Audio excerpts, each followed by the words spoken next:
107 northern miles linking east and west through countryside and cones.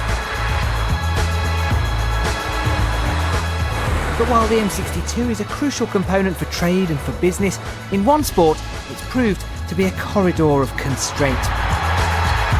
Rugby league was born and bred here, but has struggled to grow. 11 of the top division's 12 teams are within a dozen miles of the M62. That's despite many attempts to expand in Britain and beyond.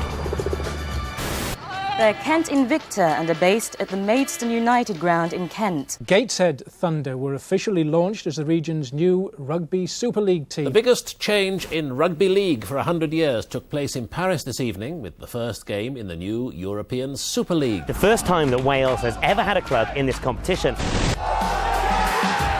Where then can a sport in dire need of new markets try next?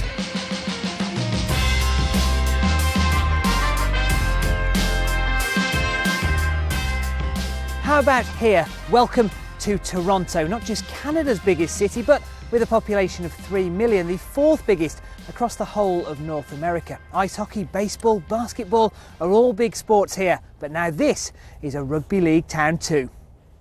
What will this look like in a few months' time? Better. Rugby league's newest team is Toronto Wolfpack. It's the brainchild of this man. So I was living in Birmingham and flipping through the telly, landed on a Super League match. And I was just blown away by the action. I'm like, what is this? And then as I was watching, I was realizing this is the most Canadian sport that had never been to Canada. So I left Birmingham and I came home and I started this dream. Cup Series is underway. Big boot there by Priestley. Eric has spent the last 6 years realising that dream. Firstly, he founded Canada's national side, drawing crowds of 8,000. There's a record sponsorship deal and a wealthy backer on board, Toronto-based Australian mining boss David Argyle. Wolfpack's season ticket sales have already hit a promising 4,000. Those season ticket numbers would put it right in the middle of our Super League, never mind League One. I do know, having been out there to discuss with the mayor and other civic dignitaries and the backers behind the concept, how much appetite there is in a sports-mad city such as Toronto, and they're clear that there is a nice niche for rugby league to play in. They've got an appropriate facility.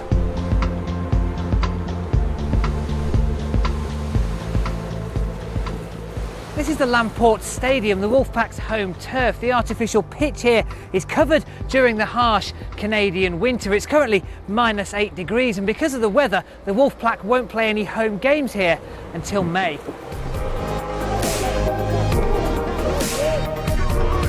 Meanwhile, the team is taking shape on the other side of the Atlantic under former Great Britain boss Brian Noble and the ex-head coach at Lee Centurions, Paul Rowley.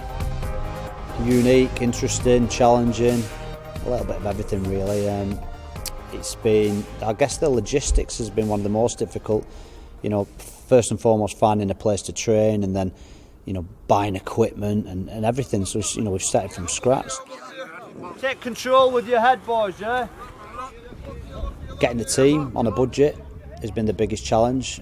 Imagine the first conversations to recruit the first group of players. Approaching a player and saying there's a new team in Toronto, come and play for me. That's not an easy sell. The Wolfpack have recruited some players from open trials across North America and the Caribbean, but the majority are from the English game. Gary Wheeler is a former player with Warrington and St Helens.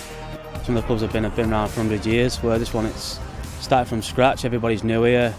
We've all bought into this bit of a dream. And I think everyone's excited by it and looking forward to it. To soften the effects of transatlantic travel and cost, the team will play blocks of games home and away. That means over a month in Canada at a time. Dinner's ready. Hardly ideal for family men like Gary, especially when there's a summer baby on the way. I just want him to do whatever's best for him, because he's put all his life into us.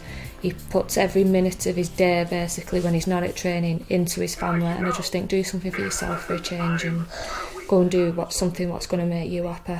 And it's an excuse for an holiday over Toronto, really, isn't it? So.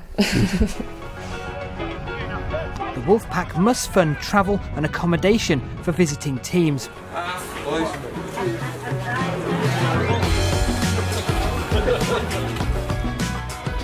Teams like Barrow Raiders, who make the 7-hour trip in May. I think it's good for the game. It gives you that element of travel experience. I know that a lot of our fans are excited about it, about going over there, and they're looking at it as annual holiday. So they're going to go over for a week and spend time there and go and watch a fantastic game of rugby. Teams will fly to Canada on a Thursday, play on a Saturday and return home on the Sunday. Despite travel costs coming out of Toronto's pocket, Barrow estimate it'll cost them around £1,500. In addition, work commitments for their part-time players will mean not all can make the trip. The logistics side of it's a bit of a nightmare for us, especially travelling and then playing a game. They're potentially going to lose money over the travel, and there's nothing the club can do about it. You know, it's we have to go there, we have to play the game. So there may be that people are taking weaker squads because players can't get time off work. It's an unfortunate position where these guys probably will lose money.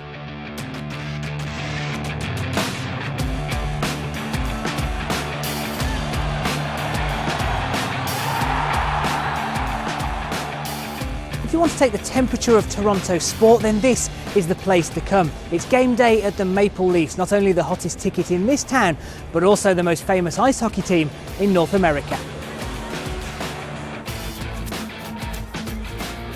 Have you heard of a rugby league team called Toronto Wolfpack? No. No. No, I have not. I've heard of it. I have. I've had actually a couple of people ask me about how to get tickets for it. It's always fun to see a new sport. I've seen rugby on TV, so it's interesting. For sure I'd go see that. According to followers of Toronto's sports scene, this may be a captured market rather than a captive one.